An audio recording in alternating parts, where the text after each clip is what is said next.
So yeah, good morning. Welcome to Denton Church, and our who knows how many Zoom meeting. Who would have thought we would have been zooming this long together? Um, Probably next month we'll try to do something outside, kind of like what Garland's been doing, something earlier in the morning, and socially distanced with masks and all that good stuff. Our biggest concern now is trying to figure out bathroom accommodations. So yeah. We do have space, but the bathroom part of it is tricky. So we'll figure that out. We're going to start a new sermon series at the end of August. I appreciate all of the replies for the survey. If you haven't taken it yet, still do that. Literally nobody had the same idea. So you get the, a little bit of a taste of how difficult it is to plan sermon series. So I think I've got something. We've got something we're going to make out of it.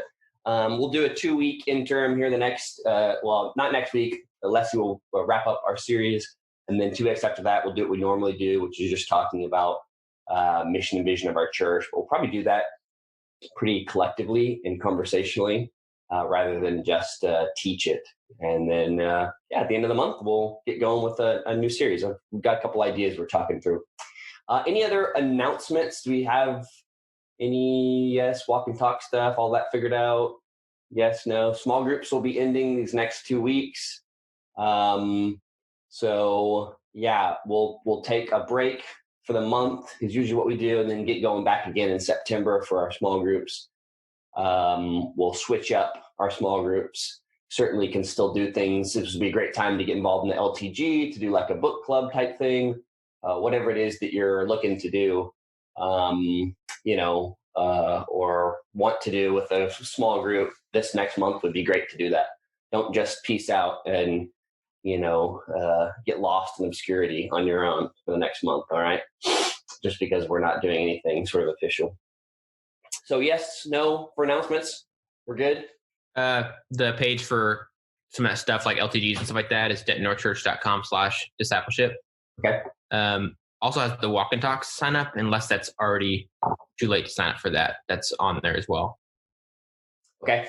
Yeah. Walk and talks are just an opportunity to get with one other person and talk through some things, get to know them, that kind of thing. The LTGs are sort of our more intensive or life transformation groups, opportunity to read through scripture, confess sin, talk through just some different kind of more difficult questions. This is something that we've done off and on. A lot of our folks are involved in it. If you have questions about how to do that or how to sign up, go to our page, talk to one of our staff people. This is just a great opportunity to be dive a little bit deeper into your life, other people's lives in a really small group, 2 to 3 people kind of thing. So, all right, cool. Well, let's finish up our conversation on pride in the pandemic. I just have a couple thoughts. That's it really today. And then I'm going to release you guys to kind of talk on your own in your small groups. I don't think we have this information yet, but small group leaders, just one of you, if you'll put the people who are in your group in the chat, just one of you, again, that would be really helpful for us. That way we can manually assign people at the end to those groups. So just in the chat, put everybody in your group in one little text, kind of make it neat and organized. That would be awesome. And then those of you who aren't in a group, you'll just get assigned to a group, and that's totally fine. That's totally cool. But the questions are a little bit more personal today. Not a whole lot, but just more. And so it thought it'd be easier to just do small group stuff. So yeah, cool. So any questions about that, small group leaders? You got it? Yeah? No? Beautiful. I'm going to assume that's you got it. All right, so we've been talking through a lot of different things. The idea of the sermon series is really about having hope in the midst of tragedy. And we've talked about a variety of different kinds of tragedies, starting with police brutality, moving to the kind of police state and dictatorships, talking about the current pandemic and other natural disasters and things like that. And the goal of the series has really just been to help us think through how to pursue God, how to know God, how to react, and what to do in times of crisis. And so I kind of want to, in the way of wrapping it up a little bit today and then letting Leslie fully wrap it up next week, kind of just remind you of a few things and then add a few things to that. And I really just have two major kind of points. The first one is that tragedy is sort of a litmus test for who we are.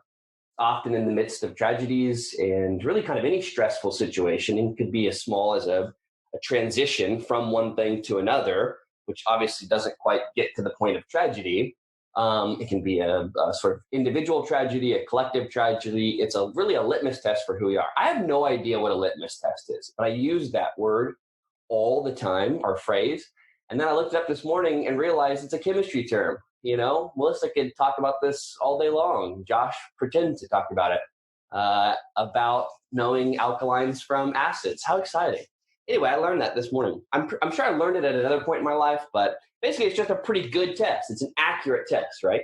And so tragedy is often an accurate test for who we really are. So I'm going to ask you kind of two questions, and we're going to talk about these in conversation later, but what have you really learned about yourself in this pandemic, in this crisis? What have you learned about yourself? Take an opportunity. There's a talk led by the past president of Regent College that we passed around quite a bit early on, and when we started off our ministry.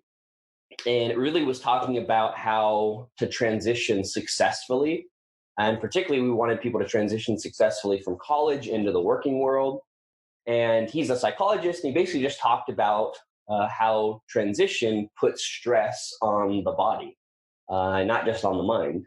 And so this talk, which I would highly encourage for any of you who are going through some kind of transitionary phase right now, and if you need access to it, we just pretty much give access to it because we've gotten permission. We can't really post it anywhere, but we just give it individually.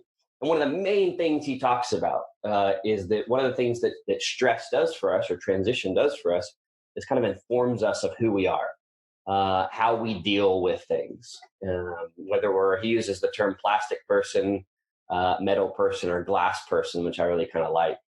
And just talks about it, just really kind of informs us of who we are. So what have you learned about yourself in this crisis period, right? We ought to celebrate how God has equipped us in this time period. Maybe he's equipped us leading up to it, and we handled this much better than we thought. Maybe that in the process of it, we've developed a sense of spiritual discipline, a sense of concern and care for other people. We just need to celebrate how God has brought us through this time, because celebration is really important as a reminder for who God is and what he's done. And so think about that. What have you learned about yourself in this crisis? What can you really celebrate about who God is, what he's been doing up to this point in your life, what he has done in this time? And that will kind of lead to a celebration of who God is and what he's done. This was the constant problem you read through in the Old Testament, is of people just forgetting what God had done. And each new tragedy, each new situation that comes up, they're ill-equipped to deal with it because they had forgotten what God has already done. It's almost like they reset every single time something happens. We do the exact same thing. We reset. Something comes up, we forget all that God has done and who he is, and there's no real growth. It's just from one thing to the next, bouncing around as if God doesn't exist, as if God isn't working. And so we celebrate what he's done. But then on the other kind of end of that, we confess what is left to be done. Because when we ask the question, what have I learned about myself in this crisis, I might find that there's some less than satisfactory things that I've learned about myself during this period of time. So I confess still what is left to be done. In confession, it reminds us of what God can do. While the celebration reminds us of what he's done and who he is, confession ultimately reminds us of what he can do and what he wants to do in our lives moving forward. It's a very hopeful thing. It's not meant to be a sad, depressing, despairing thing. It's what God is still planning on doing. So as Christians, we think of ourselves how we really are, as Romans talks about, with sober judgment, not more highly than we ought to. And we sort of confess who we are and let God change us.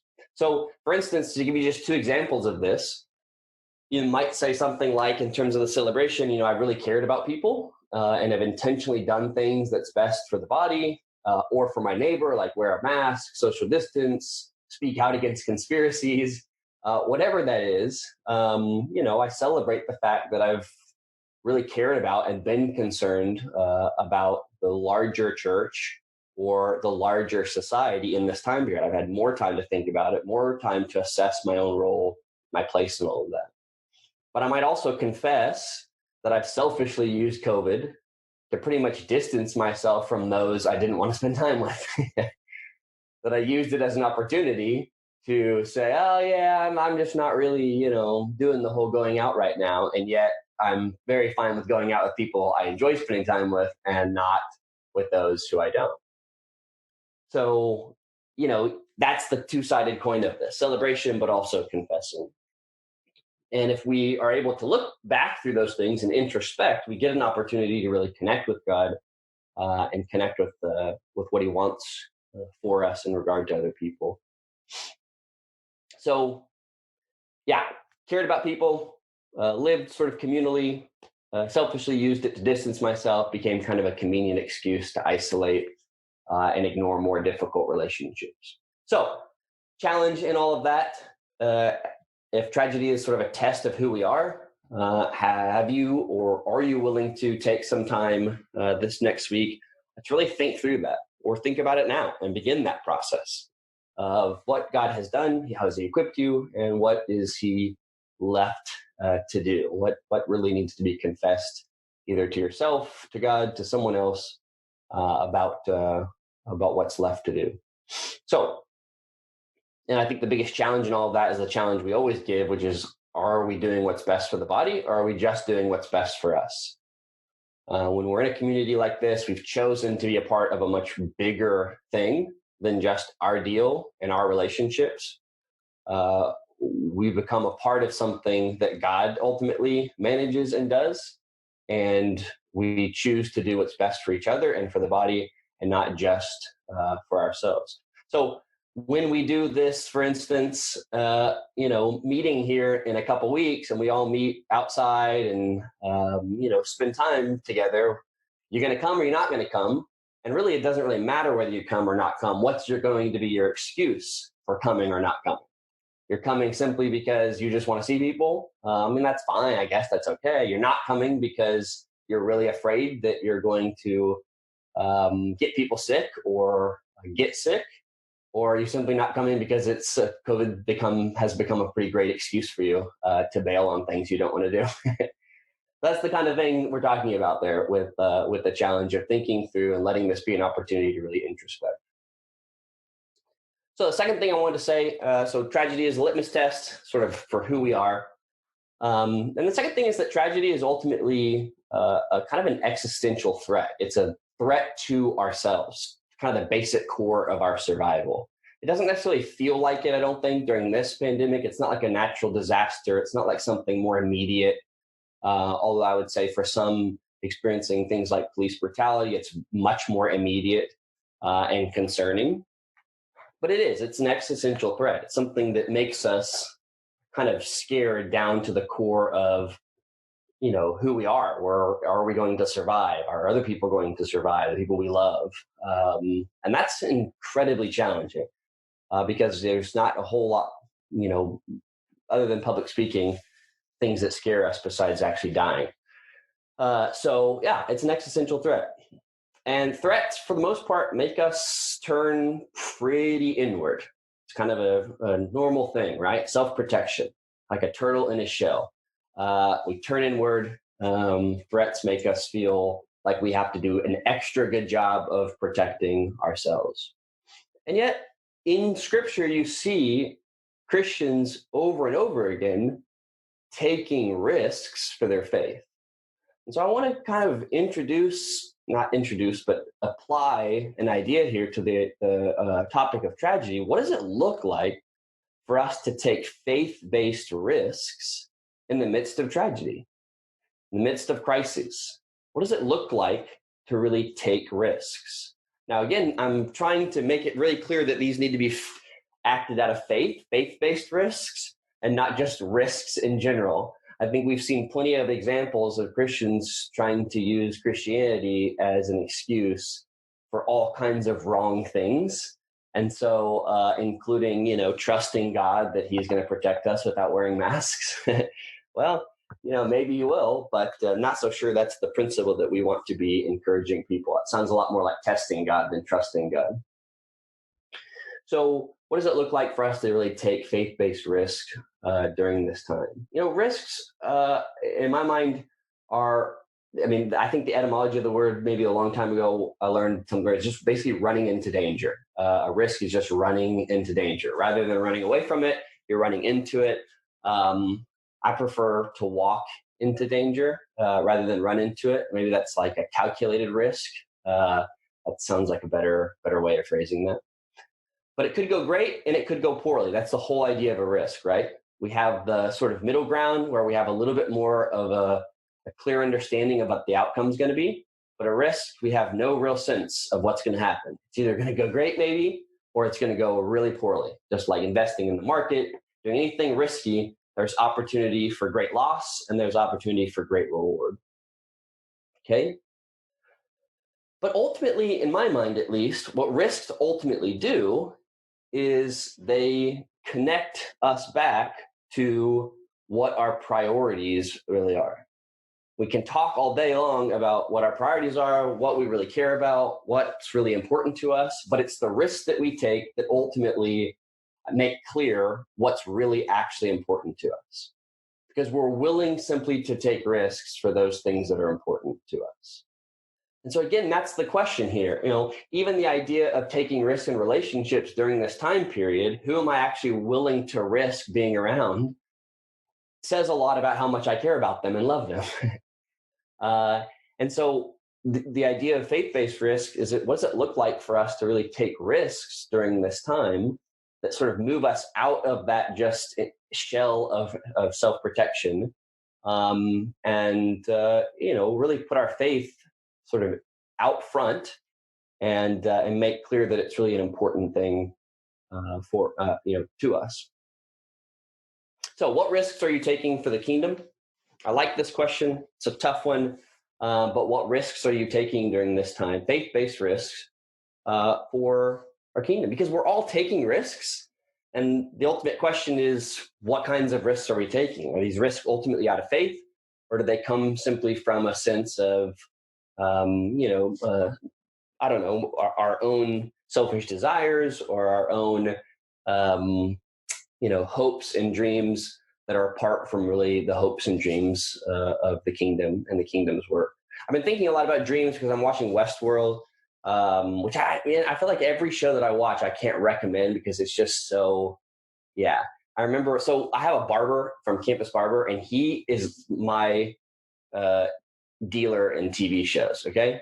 I only get TV shows from him. Like, he's the only person I can trust. And I would encourage you all to find a dealer in TV shows.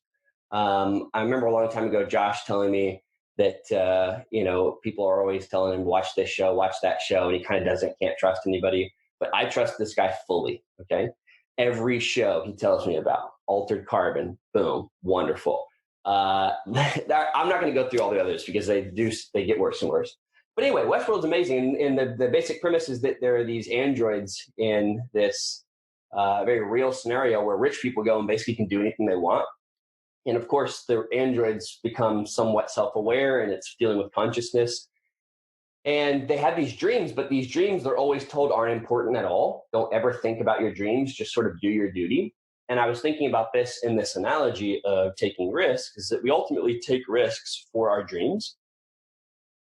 But for most of us, we're pretty comfortable just living from duty to duty. Not that reminds me of Friends in the interview. Sorry. Duty. There we go.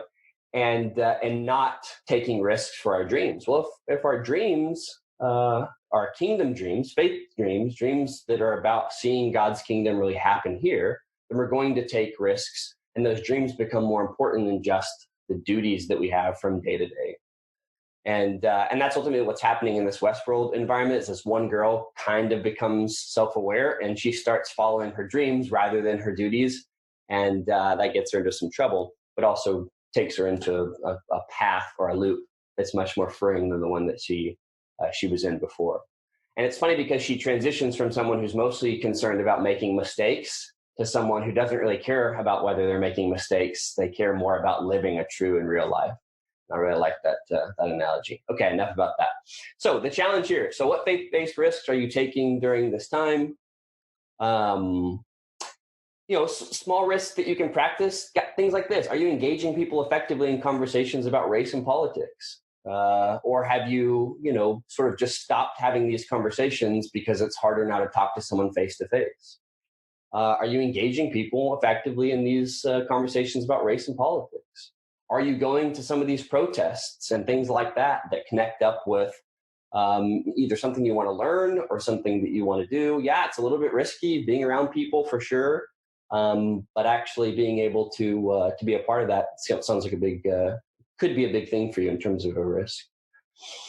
Are you talking to people you wouldn't normally talk with in your small group or in public, if you do the public thing, because you have an obvious conversation starter? Everybody wants to talk about COVID. Everyone wants to talk about the pandemic. Everyone wants to talk about whatever it is. Are you asking difficult questions like, how are you really doing during this time? And asking people if they really need help. Because in our society, even in a community as close-knit as ours, people don't offer that they need help and actually want help from other people. So what does it look like to take faith-based risks during this time? If a tragedy means that we tend to turn inward, then I think that the Holy Spirit wants us to turn outward as a result of this, to start taking risks or to continue to take bigger risks, faith-based risks, so that God can ultimately show us that He's much bigger than our sort of small ideas of what we ought to be doing, that He very much is working in big ways. Because it is often in our risk-taking that we see God work more clearly, because we just sort of launched off on a hope, on a dream, and pretty much had a 50-50 chance of failing or being successful. And then all of a sudden, God comes in and teaches us something about His ability to do those things. And our risks aren't at all risky from God's perspective. All right, so those two things, we're going to spend like maybe 15 minutes talking about them, unless you have questions. All right, anyway, so don't get left out. If you don't end up getting into a room, we'll place you in one. So stick around. Let's do it.